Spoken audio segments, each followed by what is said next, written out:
Kung ang isang bansa walang takot sa Diyos, ang mga leader na mamumuno diyan, mga tao din na wala ring takot sa Diyos, ang mangyayari sa isang bansa niyan, babagsak yan.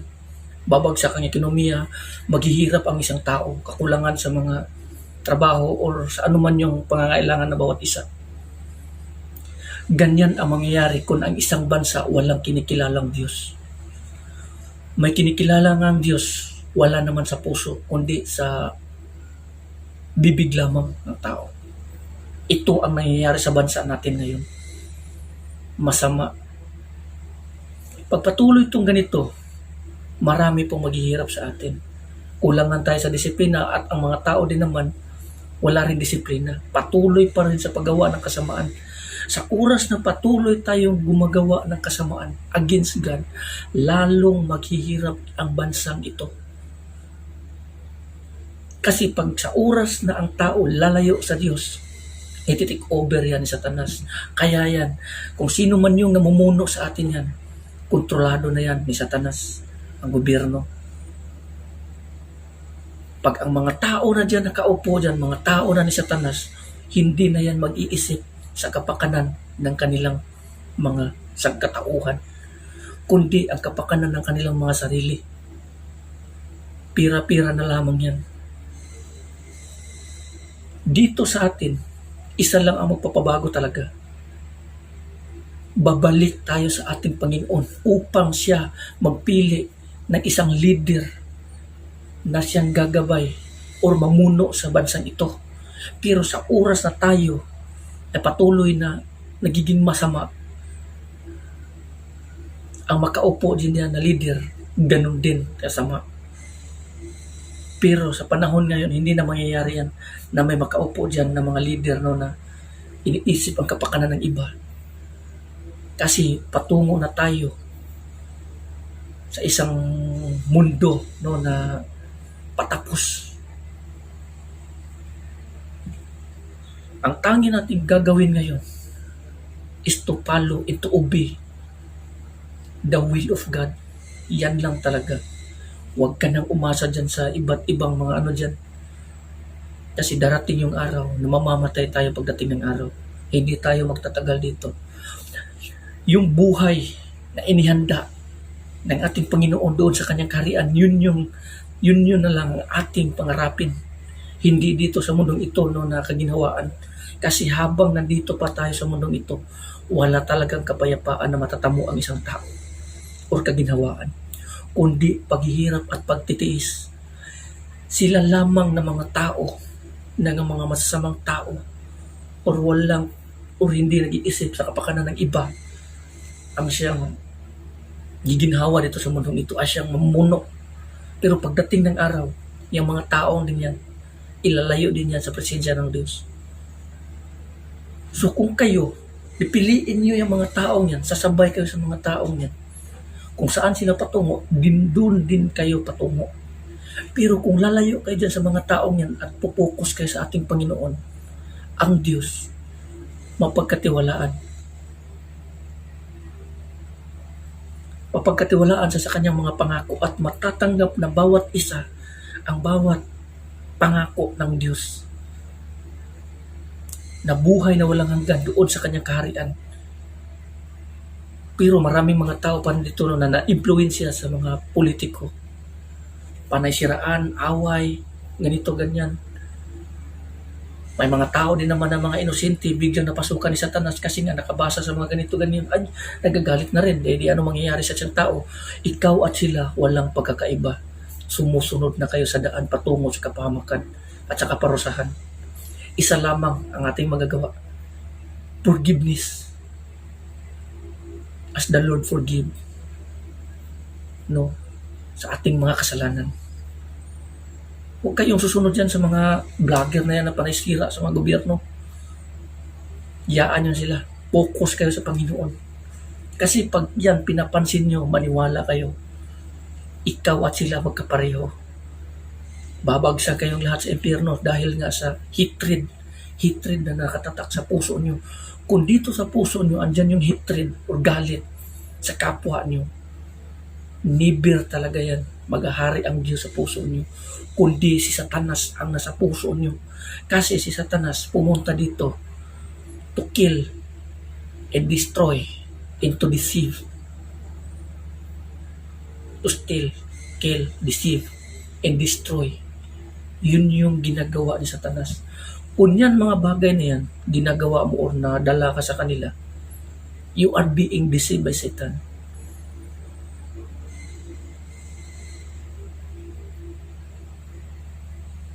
Focus po tayo sa Diyos. Maikli lang ang buhay. Maikli lang ang buhay. Huwag niyong sayangin. Sandali lamang to. Ilang tulog lang yan. Whether you like it or not, muso, papayag ka man o hindi, darating yung araw.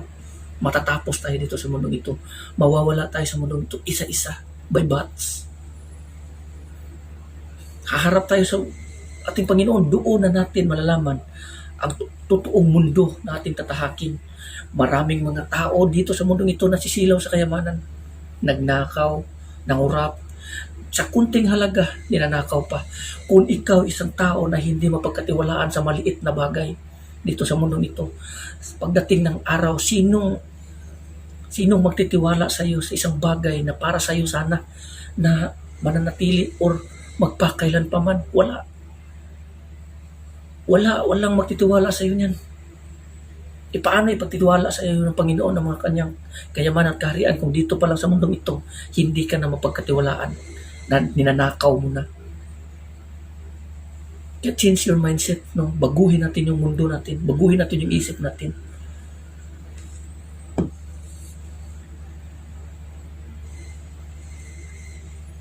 Susunod tayo sa ating Panginoon. Kahit anong mangyari, huwag kayong gumawa ng hakbang upang tayo ay magiging kaaway ng Diyos. Baka pagdating ng araw, maniwala kayo sa akin, hindi maganda ang mangyayari kung ang isang tao lalayo sa Diyos at magiging kaaway ng Diyos. Kaparusahan ang sasapitin ng bawat tao na lalaban sa Diyos, lalayo sa Diyos. Dahil lamang sa mga kayamanan na ini-offer dito sa mundong ito. Si Satanas mismo nagsabi, ibibigay ko sa inyo ang kayamanan, karangyaan, kasikatan at kaharian kung sasamba ka sa akin. Kasi itong bagay na ito ibinigay ko sa mga taong na aking nagugustuhan. So maraming mga tao niyan ngayon. So mag-isip po tayo bago tayo gagawa ng isang desisyon sa buhay. Isipin nyo, sandali lang tayo dito. Hindi tayo panghabang buhay. Mananatili. Temporary tayo. Dayuhan lamang tayo sa mundong ito. Kung may mga tao na gustong nakawin ang damit mo, ibigay mo yan. Kung may mga tao na makipag-away sa iyo na ganito, akin to, ganito, gawin mo yan, sige gawin mo. Gawin mo yan. Huwag ka na makipag-away kasi wala rin mapapalayan. Ang tao na kausap mo, tao na yan ni Satanas. Kaya nga sinasabi sa atin, huwag kayo makipag-away sa mga tao ni Satanas. Kasi kung papatulan nyo yung ganyang mga tao, pariho na kayo. Lagi nyong tatandaan, hindi lahat ng panahon kanila. Lagi nyong tatandaan yan. Malay mo sa ngayong panahon na yun, ngayon, naghihirap pa tayo. Pagdating ng araw, giginhawa rin tayo. Ganon lang yan. Gulong ng palad, kumbaga sinasabi nila. Nasa ilalim na yun, sila si Babaw, darating yung araw. Pagsisihan nila yan. Focus on God. Huwag kang maniwala dyan sa mga sabi-sabi ng iba. Wala kang ibang paniwalaan kundi ang salita ng Panginoon. Maraming mga kasabihan na binibitawan ng mundong ito na walang kwenta. Para sa kanila tama, pero kung i-observe mo talaga o kumpara mo sa Biblia, mali. Satanist, mali. Sinasabi kong satanist, sa mga bagay talaga na nakapaligaw sa isang tao, satanist yan. Yung mga salita, yung mga kasabihan ng mga patutuo, o ano ba yun, ng papatutuo, ano ba yun, ganun, na wala namang kakatotohanan, or opposite naman sa nakasulat sa Biblia, they are satanist. The word of Satan. Yan yung sinasabi, the word of Satan, wisdom of Satan, or the word of wisdom. opsitan. So mag-ingat po kayo sa pagtanggap sa mga salita or mga advices na nakukuha nyo sa ibang tao. Kasi bawat kasalanan, kabayaran, kamatayan, pagbabayaran niya ng atin ng buhay. Maniwala kayo sa akin pagdating ng ma-realize niyo yan. Lahat ng katotohanan sa likod ng kasinungalingan, malalaman niyo. Darating yung araw na hindi niyo alam kung ano yung tama at mali dito, at malalaman niyo pagdating ng araw na kayo pala ay nalilinlang ni Satanas. Doon na kayo magsisisi kung saan huli na ang lahat. Kaya habang nandito pa ang buhay na ito, magsisisi tayo sa ating mga kasalanan. Babalik sa Diyos sa pamamagitan ng ating Panginoon Kristo.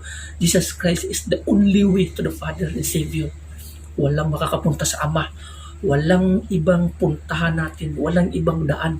Walang ibang pintuan. Walang ibang shepherd. Walang ibang daan patungo sa Ama, kundi ang ating Panginoong Kristo lamang. Lahat ng mga tao na pupunta sa Ama na hindi dadaan kay Kristo, mga taong yan, magnanakaw yan. Ano kung sinasabi ko magnanakaw? Yun yung mga tao na dumadaan sa mga santo. Ang tanging bangka na makatawid ka sa isang isla, si Kristo. Hindi ka pwede tumawid doon sa isla. Nalalanguyin mo yun o maniwala ka. Maraming tao na yan na sumuway. Nalalanguyin nila yung isla. Ano ba yun? Yun yung mga tao na hindi naniniwala kay Kristo. Diretso sila naniniwala sa Ama, na hindi dadadaan kay Kristo. Si Kristo mismo pinadala ng Diyos Ama, at ang utos ng ating Ama na lahat maniwala kay Kristo, na siya ay pinadala na walang ibang pangalan dito sa mundong ito na binigay ng Diyos na siyang ikaliligtas ng tao, kundi ang pangalan ng ating Panginoong Kristo na siyang tanging daan patungo sa Ama. Walang makakapunta sa Ama kung hindi sa pamamagitan niya. Klaro po ang nakasulat sa Biblia. Bakit po kaya nating baluktutin ang ganitong sistema? Bakit binabaluktot ito ng mga leader? Sa oras na binabaluktot ito ng mga church leader, kawawa yung mga tao. Diretso talaga yan sa impyerno pagdating ng araw. Bakit pipiliin natin yung kamatayan kung mayroon namang buhay? Bakit itong mga tao itong mga member na ito, sinusunod nila yung mga baluktot na mga sinasabi ng kanilang mga church leader na hindi naman ayon dito sa nakasulat sa Biblia? Kasi nga, binubulag sila ni Satanas. Yung isip at puso nila hindi na nakakaintindi. Dahil nga, binubulag na sila ni Satanas, pinapaniwala na sila sa kasinungalingan. Lahat ng mga tao na mumuhay sa kasinungalingan, diretso talaga yan sa kadiliman, maliban na lamang kung dito sa mundo pa lang mamulat na siya or gigising siya sa katotohanan. Kaya mag-isip po tayo ng mabuti. Minsan lang ang buhay, huwag niyo pong sayangin. Jesus Christ is the only way to the Father. Jesus in the Father is one. Klaro po yan. Isa lamang yan. Si Kristo galing sa Ama. At isa lang yan. The Father, the Son, and the Holy Spirit. Isa talaga yan. Isa lang yan. Isang persona lang yan. Nagkatawang tao ang ating Diyos sa pamamagitan ng ating Panginoong Kristo. He is the only way to the Father. Marami dyan nagkakalat o nagbibigay ng mga libro patungkol na mga witness na yan, Jehovah's Witness na yan. Maniwala kayo sa akin. Hindi ko sinasabi na sunod kayo sa akin, doon kayo susunod sa ating Panginoon Kristo. Ang tangi ko lang magagawa is yung ipadala yung mensahe na galing mismo sa Diyos. Messenger lang ako. Huwag niyo akong pasalamatan, huwag niyo akong purihin, kasi ang pasalamatan niyo at purihin, yun yung may-ari ng mensahe na ito na nagpaabot sa inyo. Wala ako. Messenger lang ako. Inutusan lang ako, sinabihan lang ako, dalhin mo itong mensahe, ibigay mo ito sa kanila. Huwag kayo sa akin magpasalamat or magpuri. Wala akong kwenta. Doon kayo sa nagpadala mismo. Klaro po yan. So hanggang dito na lang. Maraming salamat and God bless you. Amen.